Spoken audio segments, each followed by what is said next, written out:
Fear is what we're going to be talking about in this video for this game. It's called Fear of the Unknown, and let's go ahead and take a look at the PDF. I will have a link down in the description for the PDF if you want to check it out. It's also available on print on demand, and it is a game that is powered by the Apocalypse World system, and it says every game is a horror film, solve mysteries, encounter horrors, face peril, and see how that changes you as a person. Zero prep, horror mystery, role playing. I like the cover, I like the font, I like the colors. Looks good. So there's two PDFs that you can check out whenever you pick this up. There's also a quick start. I'll have a link down in the description for everything. And there's two PDFs. There's one that is 2 pages like this, because a lot of the art is spread across the 2 pages, but there's also a single page PDF as well. That's going to be good for tablets or phones. So the oldest and strangest emotion of mankind is fear, and the oldest and strongest kind of fear is fear of the unknown. And here you can see how the art, the writing here goes across 2 pages. So it's going to tell you what you need. To play, everyone should have 2 6-sided dice, something to write with, their own copy of the moves, and a character sheet. Of course, this is going to be a narrative game, so you're going to have player moves once again. Music is going to tell you all about music. They do have some couple soundtracks that you can play on fearoftheunknownrpg.com. And then it's made by Thomas Elliott of Sixpence Games. I do like this disclaimer here. If this book is found in the possession of a killer, don't you blame this game. Games don't create psychos. Games make psychos more creative. And so we have the table of contents here. It's got a lot of stuff going on for it. But it does start off with gauging how well you know role-playing games. If you've never played a role-playing game before, you go here. If you've played a few role-playing games but never played a narrative role-playing game, you turn to this page. And if you want to read about the structure of Fear of the Unknown and get a feel for how a session goes, go to page 22. If you want to dive into the rules, go to page 32. If you're going to be the Oracle, which is in essence the game master, the director of your horror film, you want to take a look at page 122. So I like how they've broken it down like this, okay? So here we've got some of that double page art. You can see that this lady here is about to be grabbed by this hand, and that's probably going to be detrimental to her. So yes, fear.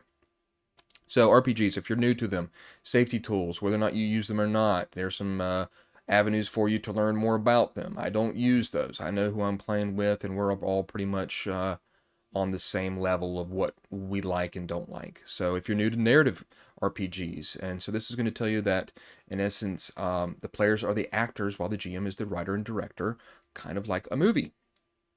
So the Oracle is what it's called, as the director.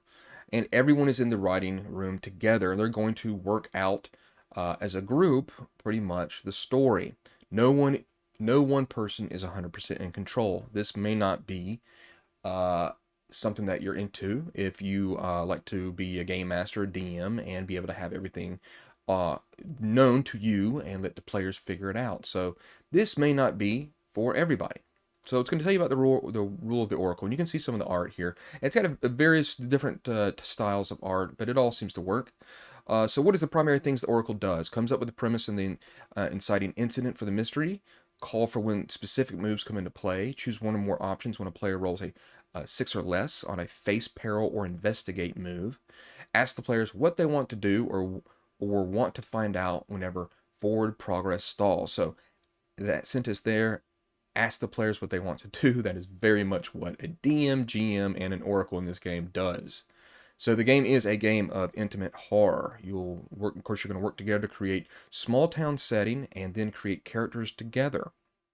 So it's a mystery that is intimately connected to the setting and characters. So I like the bold sentences, obviously, that he's put in this. It really kind of, lets some stuff jump out to you. It talks about a horror film. It talks about mystery, about secrets, and then the inciting incident. It is pretty much, this is how the players learn that there is a secret to uncover. This will be the first scene after town and character creation, and should almost definitely take place at or involve some of the tags you create during those phases. Tags are something that are obviously used throughout this game.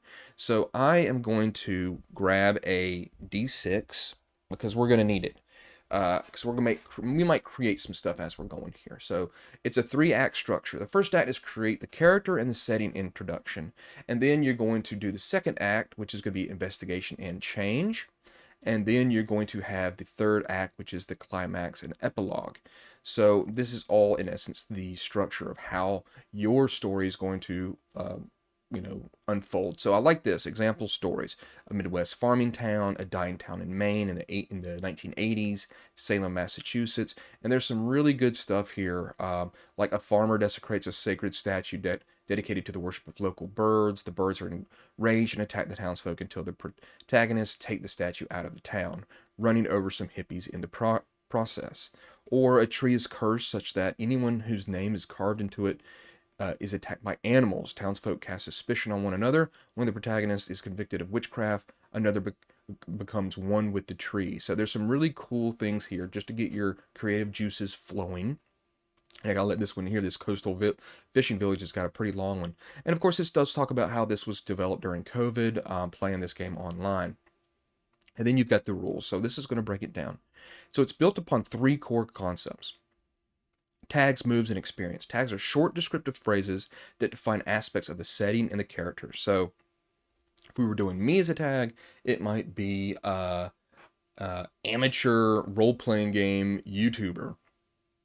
And I, maybe one of the various jobs that I've had, or the hobbies that I like, or maybe some of the experiences that I've had could be a tag about me. And then moves are game mechanics that are triggered by the fiction and then affect the fiction in some way, and which often introduce an element of randomness as well as allow the characters to make choices and which track those choices. Experience tracks incremental changes in the character. There's 3 forms of that: horror, which represents your character becoming increasingly scared or traumatized; humanity, which represents your character overcoming obstacles, internal or external; and foreboding, which represents things happening outside of your character, which you as the player can exert a degree of narrative control over. So you're going to have things like tags. So you're going to pretty much have like town tags, and you're going to have positive tags and negative tags. You're going to have wild tags. And these are all going to help you pretty much play the game. So here's the first section on text. And you can see it's written very matter-of-factly, very easy, and it's going to break it all down. So here we've got tags. A short descriptive phrase. So here's one here. Example character tag could be Golden Gloves boxer, insomniac, or my mom is an anthropology professor. Example setting tags, such as town tags, could be corrupt police, statue of the town mascot, or the annual winter festival. They represent things about the character or setting that you want to see come into play. You build scenes out of tags, so you want all the tags to be things you're interested in telling a story about. They can be positive, negative, or wild. And what's going to happen is positive tags represent your character's skills, abilities, resources, or connections. These things help you. You invoke them to get +1 on your roll when you investigate or face peril. An example of that would be is if you are a security guard and you always work late night shifts. If there's something that's happened that's late at night, maybe 2 o'clock in the morning, and you want to say, my character is fully awake, I'm going to invoke my security guard tag, and that's going to give me a +1 on your roll when you investigate or face peril because you are used to staying up and working that 3rd shift. That would be a positive tag. But a negative tag could also negative tags also represent your character's weaknesses. They could also be the same thing. So you can, in essence, the oracle invokes them against you, giving you a -1. So that oracle could say, well, it's daytime, it's 12 o'clock, you're used to 3rd shift, so now the sun is blinding you, and it is thwarting your ability to pretty much put 2 and 2 together. Or you're very tired because normally you'd be asleep, whatever the case may be. So it gives you a -1 on your roll when you investigate or face peril. And then there's wild tags. They represent things that your character that sometimes help or sometimes hinder you. That would probably, they're aspects of your personalities, equipment, or skills that you can't quite rely on. And then you've got bonds. It's a special type of wild tag. They represent the relationship between 2 protagonists, how they know each other, and what they've done before. So they'll have the same bond. Then you've got town tags, which is a big part of this game. They describe the town, not a specific character, and so they can be invoked by any character as long as they make sense in the fiction. And then you've got temporary tags. They're a special kind of wild tag. They represent something that only exists for a scene or two. Maybe you're injured. A gun you found only has a few bullets. And in essence, you are giving that gun a tag. A temporary tag goes away when the oracle or a move says to mark it off, typically after 1 or 2 scenes. So they're an important part of the game, obviously. Here's a cool piece of art here of this town. And now we've got the town here. It says your game takes place in a small town. And it kind of breaks it down a little bit. Town tags, they're wild tags that the players or the oracle can invoke. So we're going to create it. After each question, there's a D66 table of examples in order to generate this town. So what we're going to do is you're going to hear some dice rolling here, but you're going to gain a tag tile. So what's a local landmark? So we're going to roll it up. I've rolled a 5, so we're going to look at the 5 column. And then number 5 again is the Riverwalk. So that is a local landmark in your town. Now it says go to question 2, and this reminds me, of course, kind of like a fantasy, a fighting fantasy book, like where it just tells you go to here, go to there. Who's someone that everyone in town knows, or at least knows of? So let's create some more. 3, and then 5 again. So the famous author. So this town has a famous author in it. The town also has a Riverwalk that it's known for. Go to question 3. So what's a group that a sizable portion of the town despises? 6. The town hates immigrants. Okay. So you're going to go to question 4. What's something the town is obsessed with? 5. And then 5 again. Some new social fad. So right here, even in these tables, you've got some great ways to be able to create towns. Even if you want to pick this game up, look at it. Maybe this is not 100% for you, or you haven't found your group's not 100% with it. This has still got a lot of cool information and generators here to create some neat things with a modern town. Go to question 5. So ask the players which of the 4 questions they would like to repeat. Ask that question again, and everyone should write down that new town tag as well. Name. Ask the players to name the town. And then you're going to go to rumors. Ask each player whether or not they've heard any rumors recently, and if so, what they've heard. They might not necessarily be true, or they're just things that the character has heard. It's up to, of course, the oracle to decide. So let's create some. So we've got 4, and then 1.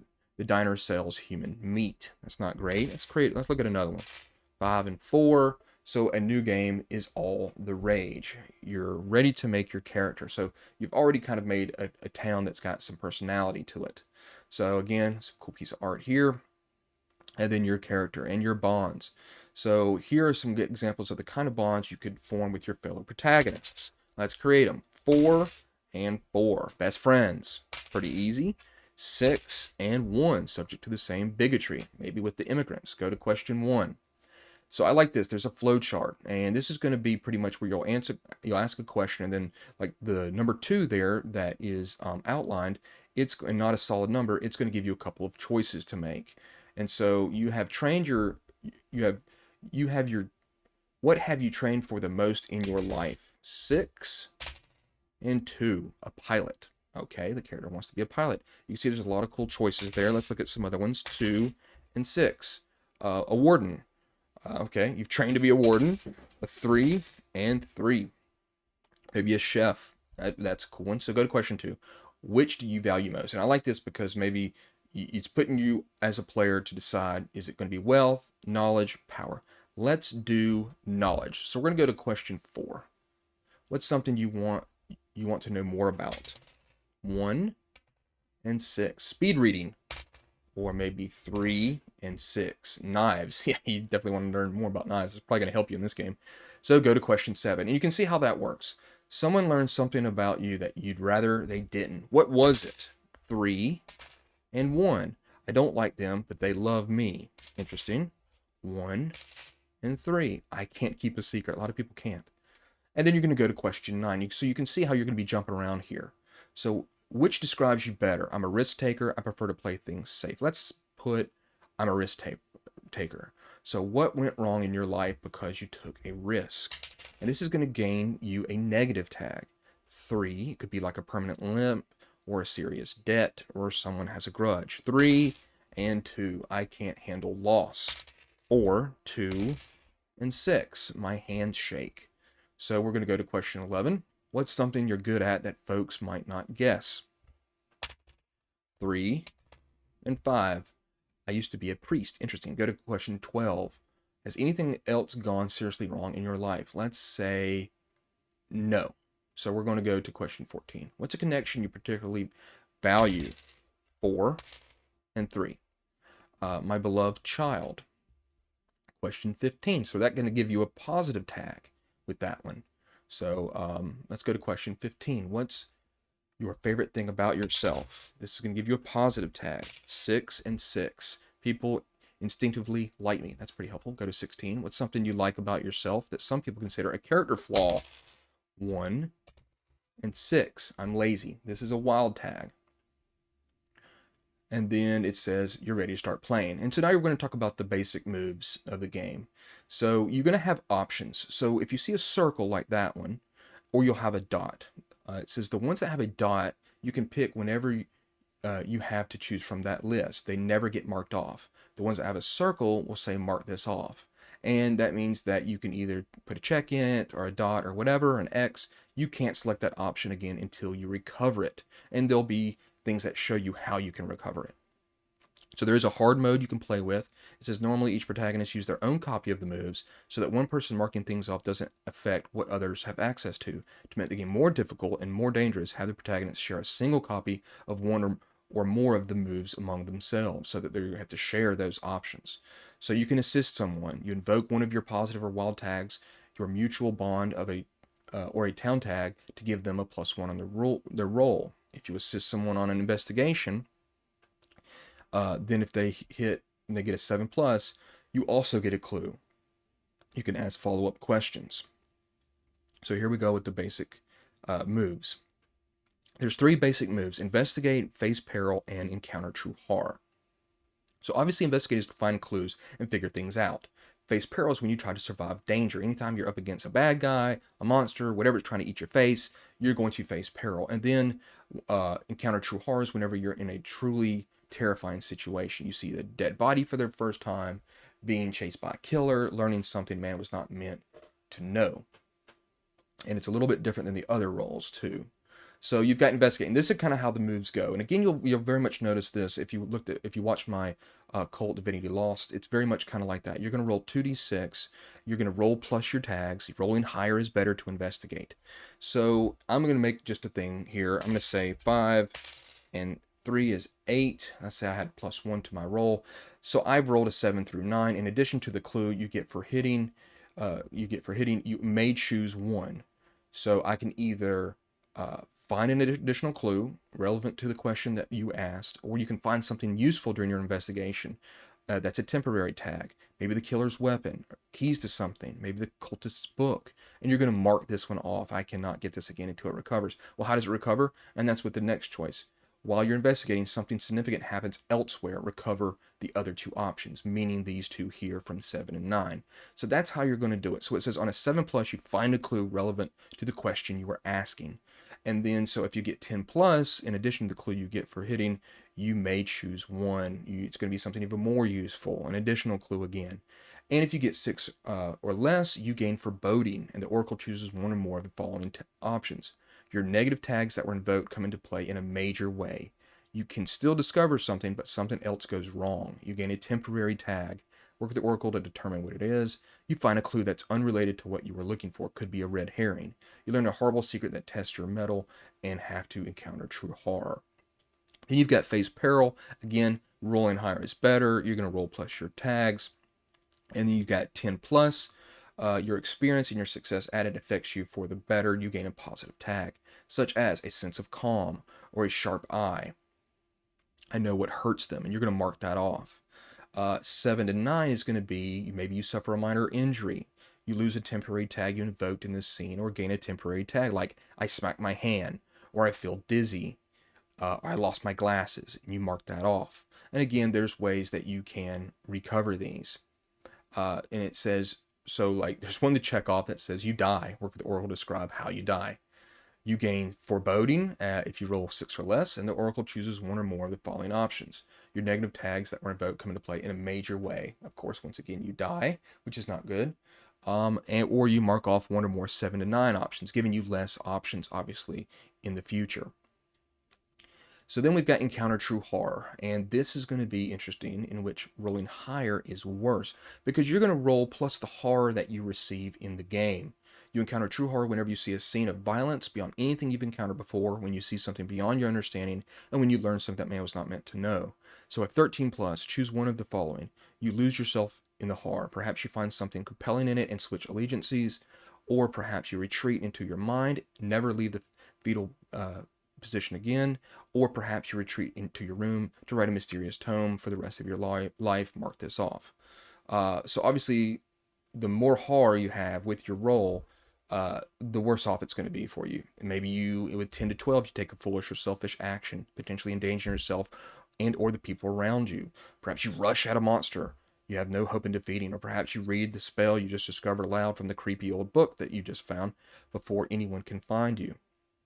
Or perhaps you simply attempt to flee in a way that can make it harder for your friends to follow.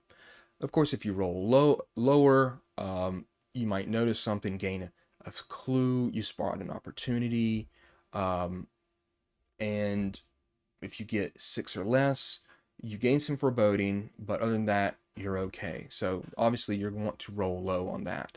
So then there's revelations. You'll pick up 3 forms of experience: the horror, humanity, and foreboding. Revelations are moves that don't require any dice roll, and you just decide to use them when they have enough of them for the appropriate form of experience. They create a short scene where you develop your character or the world, and this is where you reveal something about yourself, you reveal something about the world, or you finally let the horror sink in. It happens when you spend 3 horror, so you don't have to keep adding to your horror true your encounter true horror rolls, but in exchange something bad has to happen. This represents the trauma of your experiences coming to bear and giving you long-term effects. So if you let the horror sink in, you get rid of that 3 horror. It's going to help you for the future, obviously, but it's going to have some effects to your character. You can use your 3 humanity to reveal something about yourself, maybe about your backstory, or progressing your character arc. Let your protagonist improve in some way, which is going to be helpful to you, obviously. Or reveal something about the world. It costs 3 foreboding and represents either revealing something pre-existing about the world that hasn't come up yet, or a change to the world.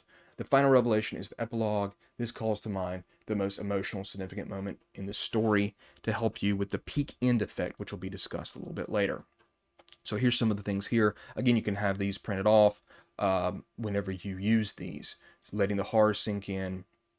You can no longer rely on something you used to depend on. What was it? How will you still make partial use of it, or its replacement going forward? Mark off a positive tag, gain a relative wild tag. So you're going to have to really understand about how these tags work, how you're able to use them, and how the oracle is going to be able to use them, or use wild tags against yourself, negative tags.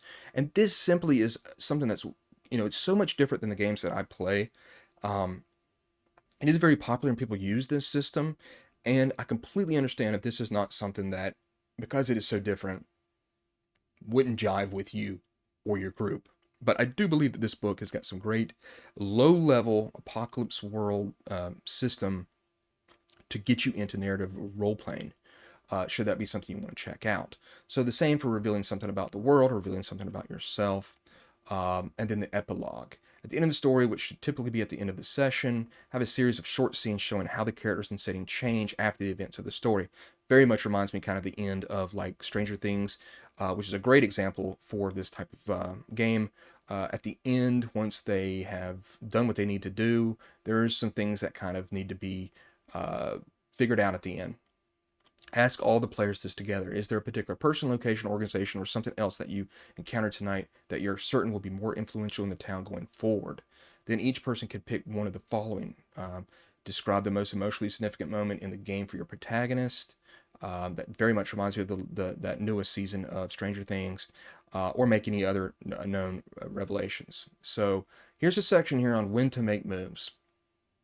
And again, I like the bold sections. They help you a lot when you need to assist someone, investigating. So it really starts breaking down a lot of things to help you play this game, building a scene, more about the investigative results.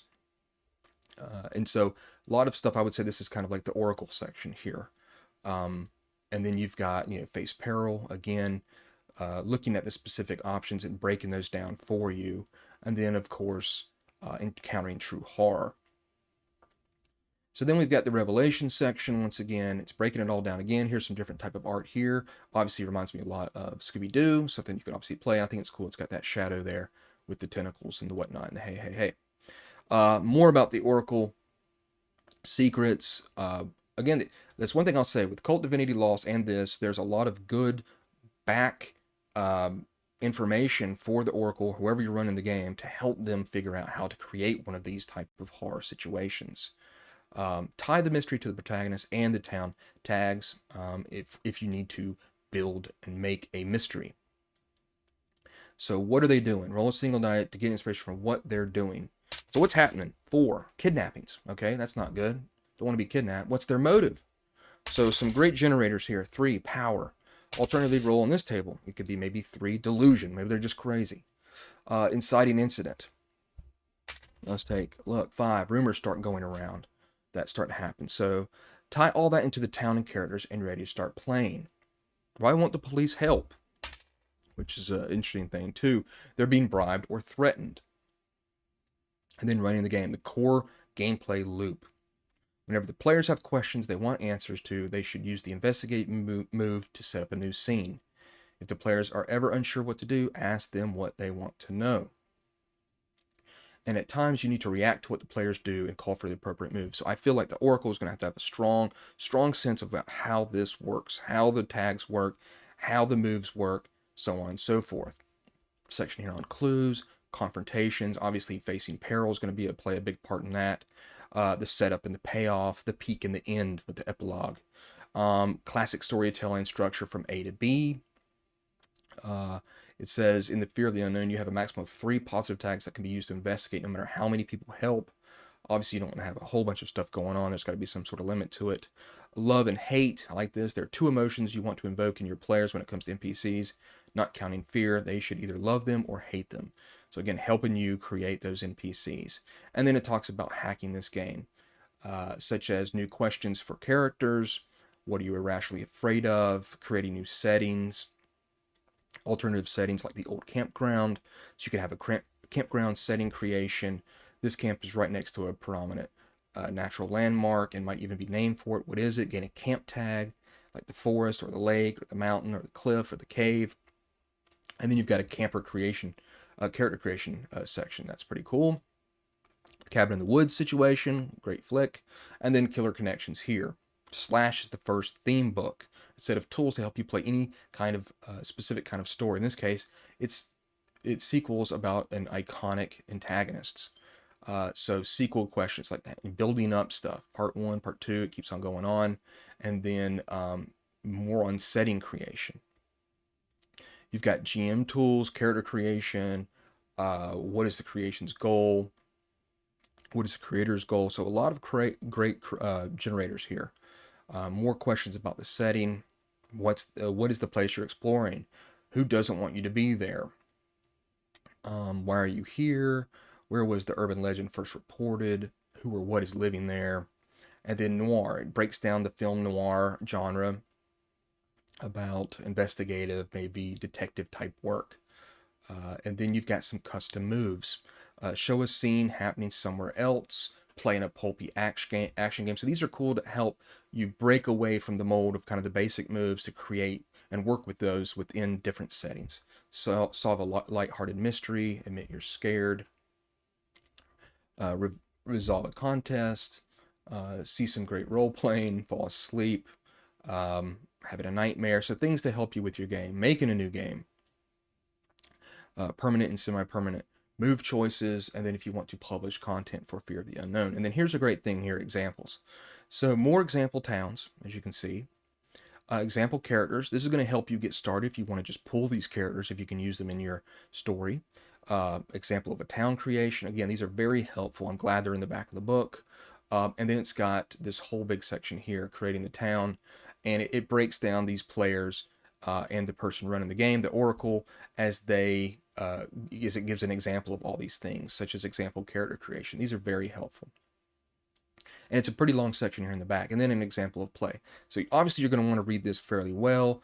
The players here, the way it's written, I mean, they obviously know the game backwards and front, and so the way that they talk, they're obviously going to do a lot of invoking, and I want to do this and use this tag, and it shows you how comfortable you need to be should you want to play a game like this.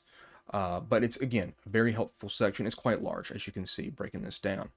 And then the appendix has got, should you want to check out some other role-playing games, Call of Cthulhu, Apocalypse World, City of Mist, Gumshoe, Turn of the Card, and Dread. I've only played Call of Cthulhu and Dread of that list there. And then, of course, videography, the different movies, mundane killer movies. I like this. Of course, it breaks it down very well. Seemingly unstoppable killers, Halloween, Alien, Terminator, Friday the 13th. So I like this. This is good. And it's going to give you some inspiration. Cosmic horror, enormous threat, Godzilla and stuff, conspiracies. And then a glossary in the back to help you understand some of this terminology that's used. And then the index. So join the nameless cult, and there's the author there. And a character sheet. So you're going to have your positive tags, your negative tags, your bonds, wild tags, hard that you're going to keep track of, foreboding, and then temporary tags. And then it was a Kickstarter. So there's all the backers, the end, question mark. So there it is. There's Fear of the Unknown. So again, it's going to be a way for you to maybe get into the Apocalypse World system. It may not be for everybody. It's going to take a good understanding of your players, as well as a lot of input from them. That's something sometimes that's difficult to pull out of players, especially new players. So it's going to be for a group that wants to delve into this. I don't know if I would exactly spring this on some new players or people that are not used to narrative games and say, hey, I need your help in creating this story. Because I think you're going to have a lot of like blank faces and not really knowing what to do. And then you're going to have to kind of direct them a little bit more and take control of them more than probably what the game wants everyone to be doing. So that's Fear of the Unknown. Very cool game. Again, help you get into that type of narrative game play. Might not be for everybody, but check it out. Link down in the description, like I've said. I'll probably also pin it to the top of the comments. But does this look like a game that'd be interesting to you? Have you played narrative games? Is there a difficult way? Like, is it difficult to get players into these type of games? Have you run into any situations where the players just could not understand that they need to help you in creating not only this the story, but help their character, invoke their different tags, and understand how this type of system works? So thanks a lot for watching, and I look forward to the next video.